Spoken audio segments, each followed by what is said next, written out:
ಆಕಾಶವಾಣಿ ವಾರ್ತೆಗಳು ಓದುತ್ತಿರುವವರು ವಿಮಲಾಕ್ಷಿ ನಾರಾಯಣಮೂರ್ತಿ. ಮುಖ್ಯಾಂಶಗಳು: ಭಾರತ ಫ್ರಾನ್ಸ್ ನಡುವೆ ಮಹತ್ವದ ಸಹಭಾಗಿತ್ವ ಮುಂದಿನ ಹಂತಕ್ಕೆ ಕೊಂಡೊಯ್ಯಲು ಕ್ರಮ, ವಿದೇಶಾಂಗ ಸಚಿವ ಡಾ ಎಸ್. ಜೈಶಂಕರ್.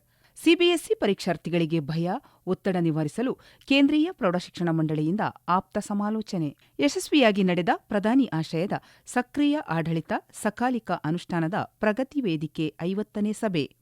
ತಮಿಳುನಾಡಿನ ತಿರುಪ್ಪರಂ ಕುಂದ್ರಂ ಬೆಟ್ಟದ ಮೇಲೆ ದೀಪ ಬೆಳಗಿಸಲು ಅನುಮತಿಸಿದ್ದ ಏಕಸದಸ್ಯ ಪೀಠದ ಆದೇಶ ಎತ್ತಿಹಿಡಿದ ಮದ್ರಾಸ್ ಹೈಕೋರ್ಟ್. ವಾರ್ತೆಗಳ ವಿವರ. ವಿದೇಶಾಂಗ ಸಚಿವ ಡಾ ಎಸ್. ಜೈಶಂಕರ್ ಅವರಿಂದು ಪ್ಯಾರಿಸ್ನಲ್ಲಿ ಫ್ರಾನ್ಸ್ ಹಾಗೂ ಭಾರತೀಯ ಯುವ ಸಮೂಹದಿಂದ ಆಯೋಜಿಸಲಾದ ವಾಣಿಜ್ಯ ಮತ್ತು ಕೈಗಾರಿಕಾ ಸಂಘದ ಸಭೆಯಲ್ಲಿ ಪಾಲ್ಗೊಂಡರು. ಈ ಕುರಿತು ಸಾಮಾಜಿಕ ಮಾಧ್ಯಮದಲ್ಲಿ ಪೋಸ್ಟ್ ಮಾಡಿರುವ ಅವರು, ಜಾಗತಿಕವಾಗಿ ಸಾಕಷ್ಟು ಪರಿವರ್ತನೆಯಾಗುತ್ತಿದ್ದು, ಇದೀಗ ಭಾರತ ಫ್ರಾನ್ಸ್ ನಡುವೆ ಮಹತ್ವದ ಸಹಭಾಗಿತ್ವವಿದೆ. ಇದನ್ನು ಮುಂದಿನ ಹಂತಕ್ಕೆ ಕೊಂಡೊಯ್ಯಲು ವ್ಯಾಪಕ ಕ್ರಮಗಳನ್ನು ಕೈಗೊಳ್ಳಲಾಗಿದೆ ಎಂದು ಹೇಳಿದ್ದಾರೆ. ಇದೇ ಸಂದರ್ಭದಲ್ಲಿ ವಿದೇಶಾಂಗ ಸಚಿವರು ಅಂತಾರಾಷ್ಟ್ರೀಯ ಇಂಧನ ಸಮಿತಿಯ ಕಾರ್ಯಕಾರಿ ನಿರ್ದೇಶಕ ಫಾತಿಹ್ ಬಿರೋಲೋ ಅವರನ್ನು ಭೇಟಿಯಾಗಿ ಚರ್ಚಿಸಿದರು. ಫ್ರಾನ್ಸ್ನ ವಿದೇಶಾಂಗ ಸಚಿವರು ಒಳಗೊಂಡಂತೆ ಉನ್ನತ ಮಟ್ಟದ ನಾಯಕರೊಂದಿಗೆ ಸಮಾಲೋಚನೆ ನಡೆಸಲಿದ್ದಾರೆ.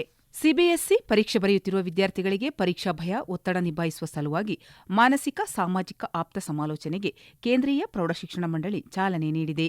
ಮೊದಲ ಹಂತದಲ್ಲಿ 10 ಮತ್ತು 12ನೇ ತರಗತಿ ವಿದ್ಯಾರ್ಥಿಗಳಿಗೆ ಆಪ್ತ ಸಮಾಲೋಚನೆ ನಡೆಸುತ್ತಿದ್ದು, ಇದು ಜೂನ್ 1ರವರೆಗೆ ಮುಂದುವರಿಯಲಿದೆ. ಇದರ ಜೊತೆಗೆ ಮುಂಬರುವ ಪರೀಕ್ಷೆಗಳಿಗೆ ವಿದ್ಯಾರ್ಥಿಗಳನ್ನು ಸಜ್ಜುಗೊಳಿಸಲು ಹಾಗೂ ಆತ್ಮವಿಶ್ವಾಸ ತುಂಬಲು ಆಪ್ತ ಸಮಾಲೋಚಕರು ಸೂಕ್ತ ಸಲಹೆ ಮತ್ತು ಮಾರ್ಗದರ್ಶನ ಮಾಡಲಿದ್ದಾರೆ.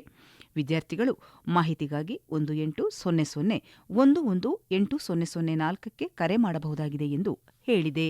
ಪ್ರಧಾನಮಂತ್ರಿಗಳ ಸಕ್ರಿಯ ಆಡಳಿತ ಮತ್ತು ಸಕಾಲಿಕ ಅನುಷ್ಠಾನಕ್ಕಾಗಿ ಪ್ರಮುಖ ವೇದಿಕೆಯಾದ ಪ್ರಗತಿ ತನ್ನ 50ನೇ ಸಭೆಯನ್ನು ಯಶಸ್ವಿಯಾಗಿ ನಡೆಸುವ ಮೂಲಕ ಮಹತ್ವದ ಮೈಲುಗಲ್ಲು ಸ್ಥಾಪಿಸಿದೆ.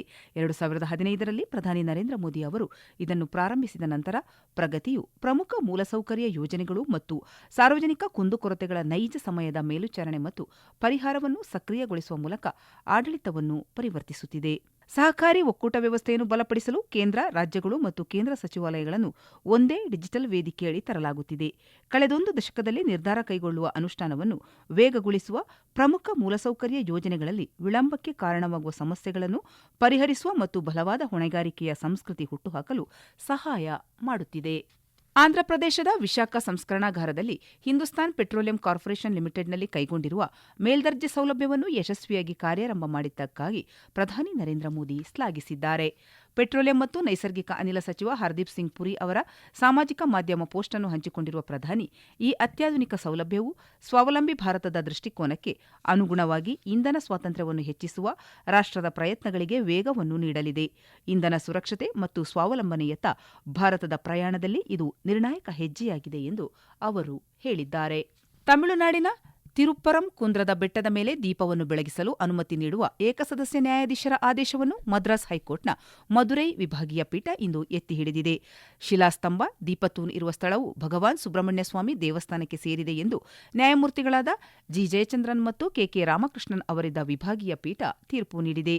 ದೀಪವನ್ನು ಬೆಳಗಿಸಬಹುದು ಮತ್ತು ಅನುಮತಿಸಲಾದ ವ್ಯಕ್ತಿಯ ಸಂಖ್ಯೆಯನ್ನು ನಿಗದಿಪಡಿಸಬಹುದು ಎಂದು ಭಾರತೀಯ ಪುರಾತತ್ವ ಸರ್ವೇಕ್ಷಣಾ ಇಲಾಖೆಯೊಂದಿಗೆ ಸಮಾಲೋಚಿಸಿದ ನಂತರವೇ ಇದನ್ನು ನಿಗದಿಪಡಿಸಲಾಗಿದೆ ಎಂದು ನ್ಯಾಯಪೀಠ ಹೇಳಿದೆ. ಮದ್ರಾಸ್ ಹೈಕೋರ್ಟ್ನ ಮದುರೈ ಪೀಠವು ಬೆಟ್ಟದ ತುದಿಯಲ್ಲಿರುವ ದೇವಾಲಯದಲ್ಲಿ ದೀಪವನ್ನು ಬೆಳಗಿಸಬೇಕೆಂದು ಈ ಹಿಂದೆ ನಿರ್ದೇಶಿಸಿತ್ತು. ಬಲಪಂಥೀಯ ಹೋರಾಟಗಾರರೊಬ್ಬರು ಸಲ್ಲಿಸಿದ ಅರ್ಜಿಯ ಮೇರೆಗೆ ನ್ಯಾಯಮೂರ್ತಿ ಜಿಆರ್ ಸ್ವಾಮಿನಾಥನ್ ಅವರು ಬೆಟ್ಟದ ಮೇಲೆ ಪವಿತ್ರ ದೀಪವನ್ನು ಬೆಳಗಿಸುವುದನ್ನು ಖಚಿತಪಡಿಸಿಕೊಳ್ಳುವಂತೆ ರಾಜ್ಯದ ಅಧಿಕಾರಿಗಳಿಗೆ ಸೂಚಿಸಿದ್ದರು. ಇನ್ನೊಂದೆಡೆ ಕಳೆದ ತಿಂಗಳು ನಡೆದ ಸಂಸತ್ತಿನ ಚಳಿಗಾಲದ ಅಧಿವೇಶನದಲ್ಲಿ ಮದ್ರಾಸ್ ಹೈಕೋರ್ಟ್ ನ್ಯಾಯಾಧೀಶ ನ್ಯಾಯಮೂರ್ತಿ ಸ್ವಾಮಿನಾಥನ್ ವಿರುದ್ಧದ ಮಹಾಭಿಯೋಗ ಗೊತ್ತುವಳಿ ಬಗ್ಗೆ ಡಿಎಂಕೆ ಸೇರಿದಂತೆ ವಿರೋಧ ಪಕ್ಷದ ಸಂಸದರು ಲೋಕಸಭಾಧ್ಯಕ್ಷ ಓಂ ಬಿರ್ಲಾ ಅವರಿಗೆ ಮನವಿ ಸಲ್ಲಿಸಿದ್ದರು. ಈ ವಾರ್ತೆಗಳನ್ನು ಆಕಾಶವಾಣಿಯಿಂದ ಕೇಳುತ್ತಿದ್ದೀರಿ.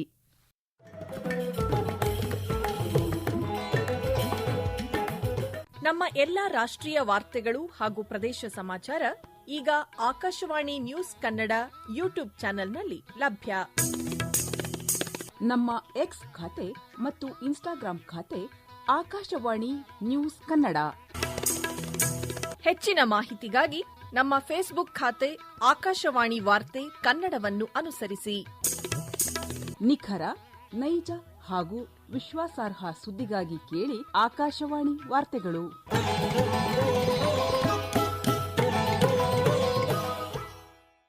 ಕಳೆದ ತಿಂಗಳು 30ರಂದು ಚುನಾವಣಾ ವೀಕ್ಷಕ ಸಿ ಮುರುಗನ್ ಅವರ ಮೇಲೆ ನಡೆದ ದಾಳಿಯ ಕುರಿತು ಇಂದು ಸಂಜೆ 5 ಗಂಟೆಯೊಳಗೆ ವಿವರವಾದ ಕ್ರಮ ಕೈಗೊಂಡ ವರದಿ ಸಲ್ಲಿಸುವಂತೆ ಕೇಂದ್ರ ಚುನಾವಣಾ ಆಯೋಗ ಪಶ್ಚಿಮ ಬಂಗಾಳದ ಪೊಲೀಸ್ ಮಹಾನಿರ್ದೇಶಕ ರಾಜೀವ್ ಕುಮಾರ್ ಅವರಿಗೆ ನಿರ್ದೇಶನ ನೀಡಿದೆ.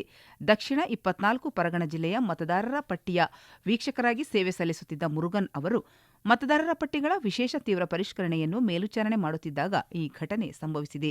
ಭೇಟಿಯ ಸಮಯದಲ್ಲಿ ಅವರ ವಾಹನವು ಹಾನಿಗೊಳಗಾಗಿತ್ತು ಮತ್ತು ಅವರು ಮಗ್ರಹತ್ನಲ್ಲಿ ಪ್ರತಿಭಟನೆ ಮತ್ತು ಅಡಚಣೆ ಎದುರಿಸಿದ್ದರು. ವೀಕ್ಷಕರ ಭೇಟಿಯ ಬಗ್ಗೆ ಸ್ಥಳೀಯ ಅಧಿಕಾರಿಗಳಿಗೆ ಮುಂಚಿತವಾಗಿ ತಿಳಿಸಿದ್ದರೂ ಪೊಲೀಸರು ಸಾಕಷ್ಟು ಭದ್ರತಾ ವ್ಯವಸ್ಥೆಗಳನ್ನು ಒದಗಿಸುವಲ್ಲಿ ಗಂಭೀರ ಲೋಪಗಳನ್ನು ಎತ್ತಿ ತೋರಿಸಿದ ಮುರುಗನ್ ಅವರ ವರದಿಯನ್ನು ಪರಿಶೀಲಿಸಿದ ನಂತರ ಚುನಾವಣಾ ಆಯೋಗದಿಂದ ನಿರ್ದೇಶನ ಬಂದಿದೆ. ಫೆಬ್ರವರಿ 15ರಿಂದ 17ರವರೆಗೆ ದುಬೈ ವಿಶ್ವ ವ್ಯಾಪಾರ ಕೇಂದ್ರದಲ್ಲಿ 3ನೇ ಅಂತಾರಾಷ್ಟ್ರೀಯ ಆಯುಷ್ ಸಮ್ಮೇಳನ ಮತ್ತು ಪ್ರದರ್ಶನವನ್ನು ಆಯೋಜಿಸಲಾಗಿದೆ.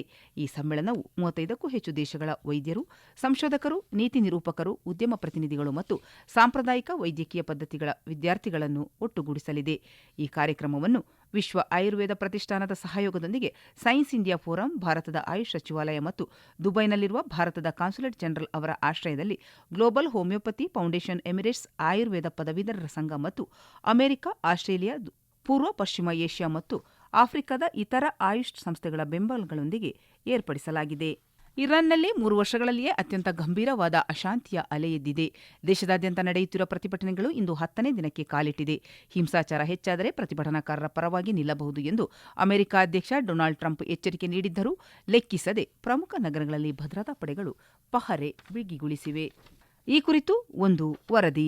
ಇರಾನ್ನ ನಾಯಕತ್ವವು ಈಗ ಕಠಿಣ ಕ್ರಮಕ್ಕೆ ಸನ್ನದ್ಧವಾಗಿದೆ. ಜೊತೆಗೆ ಪರಿಸ್ಥಿತಿಯನ್ನು ಶಾಂತಗೊಳಿಸಲು ಪ್ರಯತ್ನಗಳು ಮುಂದುವರಿಯುತ್ತಿದ್ದು, ಮಾತುಕತೆಗೆ ವೇದಿಕೆ ಸಿದ್ಧಗೊಳಿಸಲಾಗುತ್ತಿದೆ. ದೀರ್ಘಕಾಲದ ಅಶಾಂತಿ ಪ್ರಮುಖ ಪ್ರಾಂತ್ಯಗಳನ್ನು ಅಸ್ಥಿರಗೊಳಿಸಬಹುದು ಮತ್ತು ಪ್ರಮುಖ ವ್ಯಾಪಾರ ಮಾರ್ಗಗಳ ಮೇಲೆ ಪರಿಣಾಮ ಬೀರಬಹುದು ಎನ್ನುವ ಭೀತಿ ವ್ಯಕ್ತವಾಗಿದೆ. ನ್ಯಾಯಾಂಗ ಈ ಬೆಳವಣಿಗೆ ಬಗ್ಗೆ ದೃಢವಾದ ನಿಲುವು ಹೊಂದಿದ್ದು, ಗಲಭೆಕೋರರ ವಿರುದ್ಧ ಬಲವಾದ ಕ್ರಮ ತೆಗೆದುಕೊಳ್ಳುವಂತೆ ಆದೇಶಿಸಿದೆ. ಆಳವಾದ ಆರ್ಥಿಕ ಬಿಕ್ಕಟ್ಟಿನಿಂದ ಅಶಾಂತಿ ಉಂಟಾಗುತ್ತಿದೆ. ಕಳೆದ ವರ್ಷದಲ್ಲಿ ಇರಾನ್ನ ಕರೆನ್ಸಿ ಮೌಲ್ಯ ಅರ್ಧದಷ್ಟು ಕುಸಿದಿದೆ. ಆದರೆ ಹಣದುಬ್ಬರ ಪ್ರಮಾಣ 40% ಗಡಿ ದಾಟಿದೆ. ಇದು ಮನೆಯ ಆದಾಯವನ್ನು ಕಡಿಮೆ ಮಾಡಿದೆ ಮತ್ತು ಸಾರ್ವಜನಿಕ ಕೋಪವನ್ನು ಹೆಚ್ಚಿಸಿದೆ. ಈ ಪ್ರಕರಣ ರಾಜಕೀಯ ಸ್ವರೂಪ ಪಡೆದುಕೊಂಡಿದೆ. ವಾಷಿಂಗ್ಟನ್ನ ಎಚ್ಚರಿಕೆಗಳಿಂದಾಗಿ ಉದ್ವಿಗ್ನತೆ ಹೆಚ್ಚಾಗಿದೆ. ಇರಾನ್, ಇಸ್ರೇಲ್ ಮತ್ತು ಯುನೈಟೆಡ್ ಸ್ಟೇಟ್ಸ್ ನಡುವಿನ ತಿಂಗಳುಗಳ ಘರ್ಷಣೆಯ ನಂತರ ಪಶ್ಚಿಮ ಏಷ್ಯಾದಲ್ಲಿ ಕಳವಳಕಾರಿ ಪರಿಸ್ಥಿತಿ ಎದುರಾಗಿದೆ. ಪ್ರತಿಭಟನಾಕಾರರ ವಿರುದ್ಧ ಹಿಂಸಾಚಾರ ಹೆಚ್ಚಾದರೆ ಕ್ರಮ ಕೈಗೊಳ್ಳಲು ಸಿದ್ಧ ಎಂದು ಅಮೆರಿಕ ಅಧ್ಯಕ್ಷ ಡೊನಾಲ್ಡ್ ಟ್ರಂಪ್ ಹೇಳಿದ್ದಾರೆ. ಆದರೆ ಇಸ್ರೇಲಿ ಅಧಿಕಾರಿಗಳು ಪ್ರತಿಭಟನೆಯನ್ನು ಸಾರ್ವಜನಿಕವಾಗಿ ಬೆಂಬಲಿಸಿದ್ದಾರೆ. ಇದು ಇರಾನ್ನ ಭದ್ರತಾ ಕಳವಳಗಳನ್ನು ಹೆಚ್ಚಿಸಿದೆ. ಕೇಂದ್ರದ ಮಾಜಿ ಸಚಿವ ಸುರೇಶ್ ಕಲ್ಮಾಡಿ ದೀರ್ಘಕಾಲದ ಅನಾರೋಗ್ಯದಿಂದ ಇಂದು ಪುಣೆಯಲ್ಲಿ ನಿಧನರಾಗಿದ್ದಾರೆ. ಅವರಿಗೆ 82 ವರ್ಷ ವಯಸ್ಸಾಗಿತ್ತು. ಅವರು ಭಾರತೀಯ ಒಲಿಂಪಿಕ್ ಅಸೋಸಿಯೇಷನ್ನ ಅಧ್ಯಕ್ಷರಾಗಿಯೂ ಸೇವೆ ಸಲ್ಲಿಸಿದ್ದರು. ಅವರು ತಮ್ಮ ಸುದೀರ್ಘ ರಾಜಕೀಯ ಜೀವನದಲ್ಲಿ ಹಲವಾರು ಪ್ರಮುಖ ಹುದ್ದೆಗಳನ್ನು ಅಲಂಕರಿಸಿದ್ದರು. ಕೊನೆಯಲ್ಲಿ ಮತ್ತೊಮ್ಮೆ ಮುಖ್ಯಾಂಶಗಳು.